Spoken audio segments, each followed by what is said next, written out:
Good morning students. आज हम 12th class की केमिस्ट्री यूनिट 5 चल रही है। टॉपिक है हमारा प्रॉपर्टीज़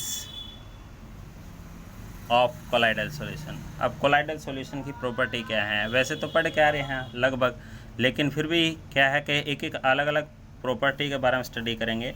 तो पहले है क्या है, फिजिकल प्रॉपर्टी। भाई फिजिकल प्रॉपर्टी में अब आपने पढ़ के आए थे पीछे ने, डिफरेंस बिटवीन कोलाइडल सॉल्यूशन कहते हैं suspension solution and true solution. तो कोलाइडल सॉल्यूशन की जो प्रॉपर्टी वहाँ पढ़ी थी वही है।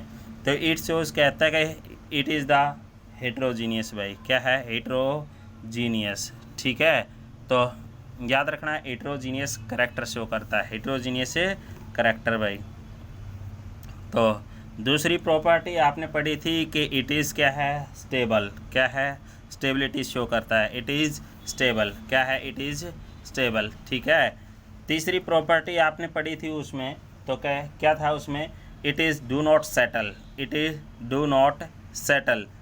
ठीक है, सेटल नहीं होता यानी नीचे नहीं बैठते छोड़ने पर भी। अगली प्रॉपर्टी आपने पढ़ी थी कि दीज पार्टिकल यानी दीज सॉल्यूशन या these particle are not visible. ठीक है, इन दिस सॉल्यूशन कहता है कोलाइडल सॉल्यूशन में जो पार्टिकल हैं, the particles are not visible,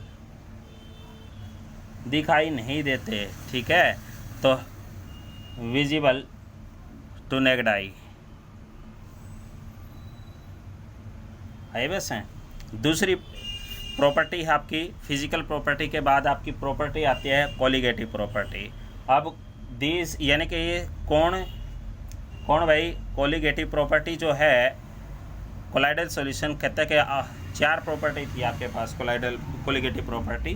तो कोलाइडल सॉल्यूशन चारों के चारों प्रॉपर्टी को शो करता है। दिस सॉल्यूशन यानी colloidal solution shows the osmotic pressure. भाई ठीक है, ऑस्मोटिक प्रेशर। भाई ऑस्मोटिक प्रेशर को प्रॉपर्टी को भी शो करता है। ठीक है, एलिवेशन इन बॉइलिंग पॉइंट। भाई एलिवेशन इन बॉइलिंग पॉइंट। भाई दूसरी प्रॉपर्टी थी डिप्रेशन इन फ्रीजिंग पॉइंट। भाई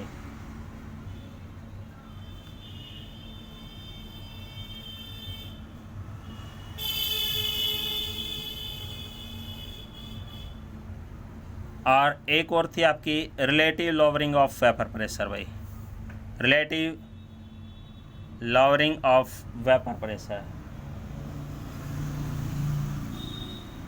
ठीक है, तो ये कोलिगेटिव प्रॉपर्टी शो करता है कौन, कोलाइडल सॉल्यूशन। याद रखोगे। थर्ड है मैकेनिकल प्रॉपर्टी। भाई क्या है, mechanical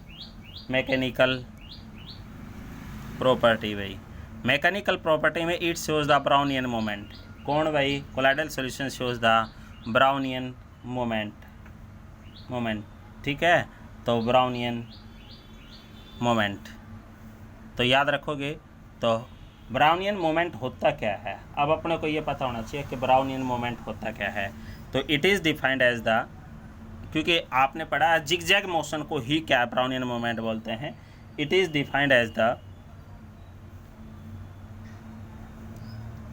continuous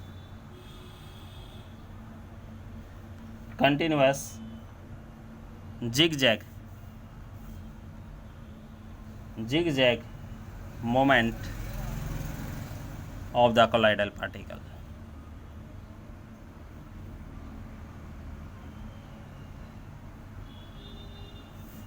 colloidal particle in colloidal solution। तो कोलाइडल सॉल्यूशन में कोलाइडल पार्टिकल का जिगजैग जो मोशन है, जिगजैग मोशन क्यों होता है, उसका कारण क्या है, cause due to the collision होगा। किसके बीच में कोलिजन होगा भाई, पार्टिकल के बीच में, बिटवीन द पार्टिकल। कौन से पार्टिकल्स के बीच में होगा, of disperse phase and dispersion medium. तो dispersed phase and dispersion medium.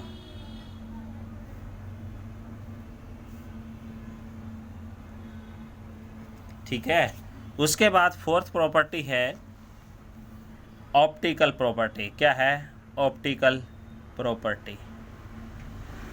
तो optical property it shows the Tyndall effect. भाई क्या शो करता है? Tyndall effect. Tyndall effect. Tyndall effect होता क्या है? देखो भाई, कोलाइडल सॉल्यूशन के अंदर कोलाइडल पार्टिकल पाए जाते हैं और कोलाइडल पार्टिकल लाइट का स्कैटर्ड करते हैं। उस प्रोसेस को क्या बोलते हैं? Tyndall effect. तो it is the process of scattering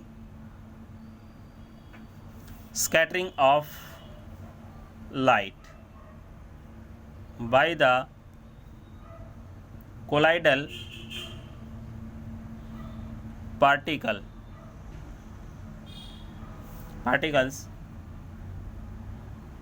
present in a colloidal solution। जो कोलाइडल सॉल्यूशन के अंदर कोलाइडल पार्टिकल प्रेजेंट होते हैं वो क्या लाइट का स्कैटर्ड करते हैं, तो उसे क्या कहते हैं? इस प्रोसेस को ऑप्टिकल प्रॉपर्टी यानी कि टिंडल इफेक्ट। ठीक है। और छोटी छोटी और हैं इसकी जेटा पोटेंशियल इलेक्ट्रोफोरेसिस है, वो आगे पढ़ेंगे। Thank you.